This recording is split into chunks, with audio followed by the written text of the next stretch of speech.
Uno de los milagros más conocidos de la infancia de Jesús es el relato de los pájaros de barro, descrito en el Evangelio de la Infancia según Tomás. Según este texto, Jesús, siendo un niño, jugaba con otros menores cerca de un arroyo.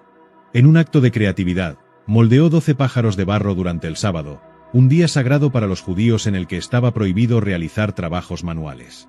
Cuando un observador lo reprendió por supuestamente violar el día de reposo, Jesús batió las manos y los pájaros cobraron vida, volando hacia el cielo. Este